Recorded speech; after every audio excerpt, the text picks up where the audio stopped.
ಎಲ್ರಿಗೂ ನಮಸ್ಕಾರ. ಬೆಳ್ಳಿ ಸ್ನೇಹ ಕ್ರಿಯೇಷನ್ಸ್ ಚಾನಲ್ಗೆ ನಿಮ್ಮ ಮಕ್ಳೇನಾದ್ರೂ 16 ವರ್ಷ ಮೇಲ್ಪಟ್ಟಿದ್ರೆ ಅವ್ರಿಗೆ ಸಿಗ್ತಾ ಇದೆ ವರ್ಷಕ್ಕೆ 30,000 ರೂಪಾಯಿ ತನಕನೂ ಸ್ಕಾಲರ್ಶಿಪ್.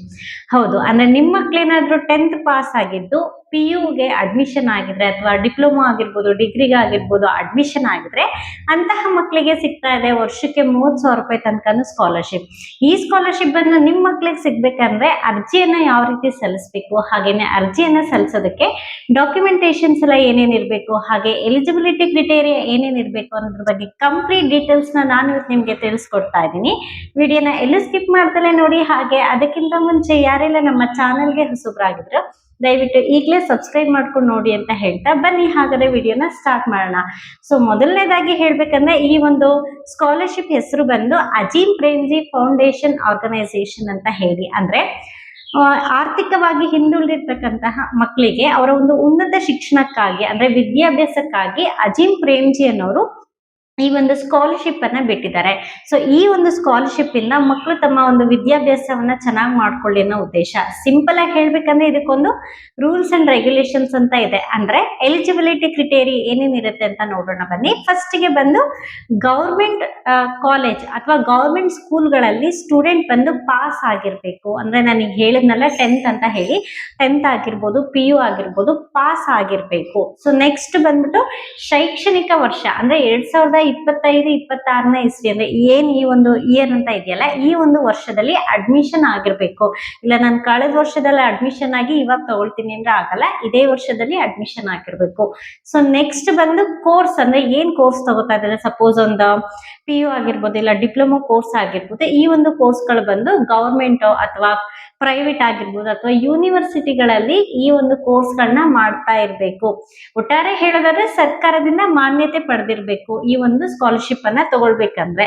ಸೊ ನೆಕ್ಸ್ಟ್ ನಾವ್ ಏನ್ ನೋಡ್ತೀವಿ ಅಂದ್ರೆ ಯಾವ ಯಾವ ಒಂದು ರಾಜ್ಯಗಳಿಗೆ ಸಿಗ್ತಾ ಇದೆ ಅಂದ್ರೆ ಆಲ್ ಓವರ್ ಇಂಡಿಯಾದಲ್ಲಿ ಬರೀ 19 ರಾಜ್ಯಗಳಿಗೆ ಮಾತ್ರ ಈ ಒಂದು ಸ್ಕಾಲರ್ಶಿಪ್ ಸಿಗ್ತಾ ಇದೆ. ಆ ಒಂದು ಸ್ಕಾಲರ್ಶಿಪ್ ಯಾವ ರಾಜ್ಯಕ್ಕೆ ಸಿಗ್ತಾ ಇದೆ ಅಂತ ಹೇಳ್ತೀನಿ ನೋಡಿ. ಸೊ ಫಸ್ಟ್ ಬಂದು ಕರ್ನಾಟಕ, ಹಾಗೇನೆ ಅರುಣಾಚಲ, ಛತ್ತೀಸ್ಗಢ, ಮಣಿಪುರಮು, ಮೇಘಾಲಯ, ಸೊ ಅಸ್ಸಾಮು, ಬಿಹಾರ, ಸೊ ಇನ್ನು ಮುಂತಾದವು ಇದೆ. ಅದನ್ನ ನಾನು ಕಂಪ್ಲೀಟ್ ಡೀಟೇಲ್ಸ್ ಡಿಸ್ಕ್ರಿಪ್ಷನ್ ಅಲ್ಲಿ ಹಾಕಿರ್ತೀನಿ ಯಾವ್ಯಾವ ರಾಜ್ಯದಲ್ಲಿ ಸಿಗುತ್ತೆ ಅಂತ ಹೇಳಿ. ಆ ಒಂದು ರಾಜ್ಯಗಳಿಗೆ ಸಿಗ್ತಾ ಇದೆ. ಸ್ಪೆಷಲಿ ನಾನು ಕರ್ನಾಟಕದವ್ರಿಗೆ ಸಿಗ್ತಾ ಇದೆ, ಹಾಗಾಗಿ ನಾನು ಇದನ್ನ ತಿಳಿಸ್ಕೊಡ್ತಾ ಇದ್ದೀನಿ. ನೆಕ್ಸ್ಟ್ ನಾವು ನೋಡೋದಾದ್ರೆ ಈ ಒಂದು ಸ್ಕಾಲರ್ಶಿಪ್ ನ ನಾವು ಪಡ್ಕೊಳ್ಬೇಕಂದ್ರೆ ನಮ್ಮ ಮಕ್ಳಿಗೆ ಸಿಗ್ಬೇಕಂದ್ರೆ ಏನೇನೆಲ್ಲ ಡಾಕ್ಯುಮೆಂಟೇಶನ್ಸ್ ಕೊಡ್ಬೇಕು ಅಂತ ನೋಡೋಣ. ಸೊ ಫಸ್ಟ್ ಬಂದು ಡಾಕ್ಯುಮೆಂಟೇಶನ್ಸ್ ಎಲ್ಲರ ಹತ್ರನೂ ಇರುತ್ತೆ. ಒಂದು ಆಧಾರ್ ಕಾರ್ಡ್ ಕೊಡ್ಲೇಬೇಕಾಗತ್ತೆ, ಹಾಗೆ ಪಾಸ್ಪೋರ್ಟ್ ಸೈಜ್ ಫೋಟೋ ಬೇಕಾಗಿರುತ್ತೆ 2. ಜೊತೆಗೆ ಬಂದು ಲಾಸ್ಟ್ 1 ಮಂತ್ ಅಲ್ಲಿ ಬ್ಯಾಂಕ್ ಸ್ಟೇಟ್ಮೆಂಟ್ ಬೇಕಾಗಿರುತ್ತೆ. ಬ್ಯಾಂಕ್ ಸ್ಟೇಟ್ಮೆಂಟ್ ಅಂದಿದ ಕೂಡಲೇ ಎದುರುಕೊಳ್ಳುವಂತ ಅವಶ್ಯಕತೆ ಇಲ್ಲ. ಲಾಸ್ಟ್ 1 ಮಂತ್ ಅಲ್ಲಿ ನೀವೇನ್ ಬ್ಯಾಂಕ್ ಅಲ್ಲಿ ಟ್ರಾನ್ಸಾಕ್ಷನ್ ಮಾಡಿರ್ತೀರಾ ಅಲ್ವಾ, ಸೊ ಆ ಒಂದು ಟ್ರಾನ್ಸಾಕ್ಷನ್ ನಾವು ಸ್ಟೇಟ್ಮೆಂಟ್ ಅಂತ ಕರಿತೀವಿ. ಆ ಒಂದು ಸ್ಟೇಟ್ಮೆಂಟ್ ಅನ್ನ ಕೊಡ್ಬೇಕಾಗತ್ತೆ. ಜೊತೆಗೆ ಅಡ್ಮಿಷನ್ ರಿಸಿಪ್ಟ್, ಈ ವರ್ಷದಲ್ಲಿ ನೀವೇನ್ ಅಡ್ಮಿಷನ್ ಆಗಿರ್ತೀರಲ್ಲ, ಸೊ ಆ ಒಂದು ರಿಸಿಪ್ಟ್ ಅನ್ನ ಕೊಡ್ಬೇಕಾಗತ್ತೆ.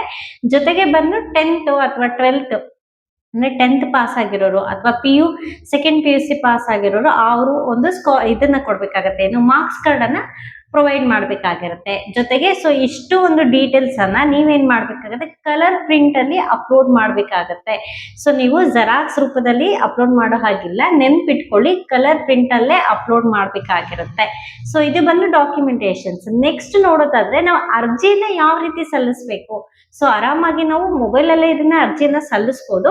ನಾನು ನಿಮ್ಗೆ ಆನ್ಲೈನ್ ಅಲ್ಲಿ ಯಾವ ರೀತಿ ಸಲ್ಲಿಸಬಹುದು, ಹಾಗೇನೆ ಆಫ್ಲೈನ್ ಅಲ್ಲಿ ಯಾವ ರೀತಿ ಸಲ್ಲಿಸಬಹುದು ಅಂತ ತಿಳಿಸ್ಕೊಡ್ತೀನಿ. ಆನ್ಲೈನ್ ಬಂದಿದ್ದಕ್ಕೆ ಅಫಿಷಿಯಲ್ ವೆಬ್ಸೈಟ್ ಅಂತ ಸಿಗುತ್ತೆ. ಆ ಒಂದು ಅಫಿಷಿಯಲ್ ವೆಬ್ಸೈಟ್ಗೆ ನೀವು ವಿಸಿಟ್ ಮಾಡಿ ಮಾಡ್ಬೋದು. ಸೊ ಅಫಿಷಿಯಲ್ ವೆಬ್ಸೈಟ್ ಹೇಳ್ತೀನಿ ನೋಡಿ. ಸೊ ಅದು ಬಂದ್ಬಿಟ್ಟು ನಿಮ್ಗೆ / ಹಾಕಿ ಅಜೀಂ ಪ್ರೇಮ್ಜಿ foundation.organization ಅಂತ ಇರುತ್ತೆ. ಸೊ ಆ ಒಂದು ವೆಬ್ಸೈಟ್ಗೆ ವಿಸಿಟ್ ಮಾಡಿ ಅಲ್ಲಿ ಈಗೇನು ಡಾಕ್ಯುಮೆಂಟೇಶನ್ಸ್ ಎಲ್ಲ ನಾನು ಹೇಳ್ದಲ್ಲ, ಡಾಕ್ಯುಮೆಂಟೇಶನ್ಸ್ಗಳನ್ನೆಲ್ಲ ಅಪ್ಲೋಡ್ ಮಾಡಿ ವಿತ್ ಕಲರ್ ಪ್ರಿಂಟ್ ಅಲ್ಲಿ. ಸೊ ಅಪ್ಲೋಡ್ ಮಾಡಿದಾದ್ಮೇಲೆ ಅಲ್ಲಿ ಸಬ್ಮಿಟ್ ಅನ್ನೋ ಬಟನ್ ಕೇಳುತ್ತೆ. ಸಬ್ಮಿಟ್ ಬಟನ್ಗೆ ಪ್ರೆಸ್ ಆದ್ರೆ ನಿಮ್ಗೆ ಇಂತಿಷ್ಟು ದಿನ ಅಂತ ತಗೊಳುತ್ತೆ ಟೈಮು. ಅಂದ್ರೆ ನೀವು ಕೊಟ್ಟಿರೋಂಥ ಡೀಟೇಲ್ಸ್ ಎಲ್ಲ ಕರೆಕ್ಟ್ ಇದೆಯೋ ಇಲ್ವೋ ಅಂತ ಚೆಕ್ ಮಾಡಿ ನಂತರ ಅವ್ರೇನ್ ಮಾಡ್ತಾರೆ, ಸ್ಕಾಲರ್ಶಿಪ್ ನ ಬಿಡುಗಡೆ ಮಾಡ್ತಾರೆ. ನಿಮ್ಮ ಒಂದು ಯಾವ ಬ್ಯಾಂಕ್ ಡೀಟೇಲ್ಸ್ ಕೊಟ್ಟಿರ್ತಾರಲ್ಲ ಆ ಒಂದು ಬ್ಯಾಂಕ್ ಡೀಟೇಲ್ಸ್ಗೆ ನೇರವಾಗಿ ಬ್ಯಾಂಕಿಗೆ ಬರುತ್ತೆ. ಸೊ ಇಲ್ಲ ನನಗೆ ಈ ಒಂದು ಆನ್ಲೈನ್ ಅಲ್ಲೆಲ್ಲ ಅಪ್ಲೈ ಮಾಡೋದಕ್ಕೆ ಬರಲ್ಲ, ನಾನು ಏನಾದ್ರು ಡಾಕ್ಯುಮೆಂಟೇಶನ್ಸ್ ಮಿಸ್ಟೇಕ್ ಮಾಡ್ತೀನೇನೋ ಅನ್ನೋ ಒಂದು ಭಯ ಇದ್ರೆ ಅದರ ಒಂದು ಚಿಂತೆ ಬಿಡಿ, ಯಾಕಂದ್ರೆ ನೀವು ಆಫ್ಲೈನ್ ಹೋಗ್ಬೋದು. ಸೊ ಆಫ್ಲೈನ್ ಯಾವ ರೀತಿ ಅಂದ್ರೆ ನಿಮ್ಮ ಒಂದು ಹತ್ತಿರದ ಯಾವ್ದಾದ್ರು ಗ್ರಾಮವನ್ನು ಅಥವಾ ಸೈಬರ್ಗಳಲ್ಲಿ ಬೆಂಗಳೂರು ಯಾವ್ದಾದ್ರು ಈ ಒಂದು ಸೈಬರ್ ಸೆಂಟರ್ಗಳಿಗೆ ಹೋಗಿ ಈ ರೀತಿ ಒಂದು ವೆಬ್ಸೈಟ್ ಅನ್ನ ಅವರಿಗೆ ತಿಳಿಸ್ಕೊಟ್ಟು ಡಾಕ್ಯುಮೆಂಟೇಶನ್ಸ್ ಕೊಟ್ರೆ ಆರಾಮಾಗಿ ಅವರೇ ಅಪ್ಲೈ ಮಾಡಿ ನಿಮ್ಗೊಂದು ಅಕ್ನಾಲೆಜ್ಮೆಂಟ್ ಅಂತ ಕೊಡ್ತಾರೆ. ಸೊ ವೆರಿ ವೆರಿ ಸಿಂಪಲ್ ಇಷ್ಟೇ. ಸೊ ಇದು ಬಂದ್ಬಿಟ್ಟು ನಿಮ್ಗೆ ಡೀಟೇಲ್ಸ್. ಹಾಗೇನೆ ಇನ್ನೂ ಒಂದು ತುಂಬಾ ಇಂಪಾರ್ಟೆಂಟ್ ವಿಷಯ ಹೇಳ್ತೀನಿ ಕೇಳಿ, ಯಾಕಂದ್ರೆ ಇದು ಬಂದ್ಬಿಟ್ಟು ಸ್ಕಾಲರ್ಶಿಪ್ ಯಾವಾಗಂದ್ರೆ ಅವಾಗ ಅಪ್ಲೈ ಮಾಡೋದಕ್ಕಾಗಲ್ಲ, ಇದಕ್ಕೂ ಕೂಡ ಒಂದು ಟೈಮ್ ಅಂತ ಇರುತ್ತೆ. ಇದು ಒಂದು ಸ್ಕಾಲರ್ಶಿಪ್ ಬಿಟ್ಟಿರೋದು ಬಂದು ಈ ಮಂತ್ ಅಂದ್ರೆ ಸೆಪ್ಟೆಂಬರ್ 10ನೇ ತಾರೀಕು ಮೇಲೆ ಬಿಟ್ಟಿದ್ದಾರೆ. ಲಾಸ್ಟ್ ಡೇಟ್ ಬಂದು 30th ಲಾಸ್ಟ್ ಡೇಟ್ ಇದೆ, ಅಂದ್ರೆ ಈ month September 30th last date ಇದೆ. ಬಟ್ ಇದರಲ್ಲಿ ನೀವು 2 ಹಂತದಲ್ಲಿ ಮಾಡ್ಬೋದು, ಅಂದ್ರೆ ಅಪ್ಲೈ ಮಾಡ್ಬೋದು. ಸೊ ಈ ಒಂದು ಸೆಪ್ಟೆಂಬರ್ 10th ಮೇಲೆ ಹಾಗೆ 30th ಒಳಗಡೆ ಅಪ್ಲೈ ಮಾಡ್ಬೋದು. ಮಾಡೋದಕ್ಕೆ ಆಗದೆ ಇದ್ದವರು ನೆಕ್ಸ್ಟ್ 2026 ಜನವರಿ 10ನೇ ತಾರೀಕು ಮೇಲೂ ಕೂಡ ವೆಬ್ಸೈಟ್ ಓಪನ್ ಆಗಿರುತ್ತೆ. ಜನವರಿ 10ನೇ ತಾರೀಕು ಮೇಲೆ ಹಾಗೆ 31st ಒಳಗಡೆ ಕೂಡ ಅಪ್ಲೈ ಮಾಡ್ಬೋದು. ಸೊ ಈ ಟೈಮಲ್ಲಿ ಮಾಡೋರು ಈ ಟೈಮಲ್ಲಿ ಮಾಡ್ಕೊಳ್ಳಿ. ಸಪೋಸ್ ಈ ಟೈಮಲ್ಲಿ ಅಪ್ಲೈ ಮಾಡಕ್ ಆಗದೆ ಇರೋರು ಮಿಸ್ ಮಾಡ್ಕೋಬೇಡಿ, ಜನವರಿಲೂ ಬಿಟ್ಟಿರ್ತಾರೆ, ನೀವು ಆರಾಮಾಗಿ ಜನವರಿಲೂ ಕೂಡ ಅಪ್ಲೈ ಮಾಡಿ ತಗೊಳ್ಬಹುದು. ಈ ಒಂದು 2 ಹಂತದಲ್ಲೂ ಕೂಡ ಯಾವ್ದಾದ್ರು ಒಂದನ್ನ ಸೆಲೆಕ್ಟ್ ಮಾಡ್ಕೊಂಡು ನೀವು ಅಪ್ಲೈನ ಮಾಡ್ಬೋದು. ಸೊ ಇದು ಬಂದು ಇದರ ಡೀಟೇಲ್ಸ್ ಅಂದ್ರೆ ಅಜೀಂ ಪ್ರೇಮ್ಜಿ ಫೌಂಡೇಶನ್ ಆರ್ಗನೈಸೇಷನ್ ಅವರು ಬಿಟ್ಟಿರ್ತಕ್ಕಂಥ ಸ್ಕಾಲರ್ಶಿಪ್ ಡೀಟೇಲ್ಸ್. ಸೊ ದಯವಿಟ್ಟು ಆದಷ್ಟು ಎಲ್ಲರೂ ಕೂಡ ಈ ರೀತಿ ಒಂದು ಸ್ಕಾಲರ್ಶಿಪ್ ಗಳನ್ನ ಬಳಸ್ಕೊಳ್ಳಿ. ಈ ಒಂದು ವರ್ಷಕ್ಕೆ 30,000 ರೂಪಾಯಿ ಬರ್ತಾ ಇದೆ ಅಂದ್ರೆ ಇದು ಬರೀ ಒಂದೇ ವರ್ಷಕ್ಕೆ ಬರೋದಿಲ್ಲ, ನಿಮ್ಮ ಒಂದು ಎಜುಕೇಶನ್ ಮುಗಿಯೋ ತನಕನೂ ಕೂಡ, ಅಂದ್ರೆ ನೀವೇನೊಂದು ಪರ್ಟಿಕ್ಯುಲರ್ ಕೋರ್ಸ್ ಅಂತ ತಗೊಂಡಿರ್ತೀರ ಅಲ್ವಾ, ಆ ಕೋರ್ಸ್ ಮುಗಿಯೋ ತನಕನೂ ವರ್ಷ ನಿಮ್ಗೆ 30,000 ರೂಪಾಯಿ ತನಕನೂ ಬರುತ್ತೆ. ಸೊ ಇಷ್ಟೊಂದು ಒಳ್ಳೆ ಇದು ಬಿಟ್ಟಿದ್ದಾರೆ ಅಂದ್ರೆ ಸ್ಕಾಲರ್ಶಿಪ್ ಬಿಟ್ಟಿದ್ದಾರೆ ಅಜೀಂ ಪ್ರೇಮ್ಜಿ ಅವರು.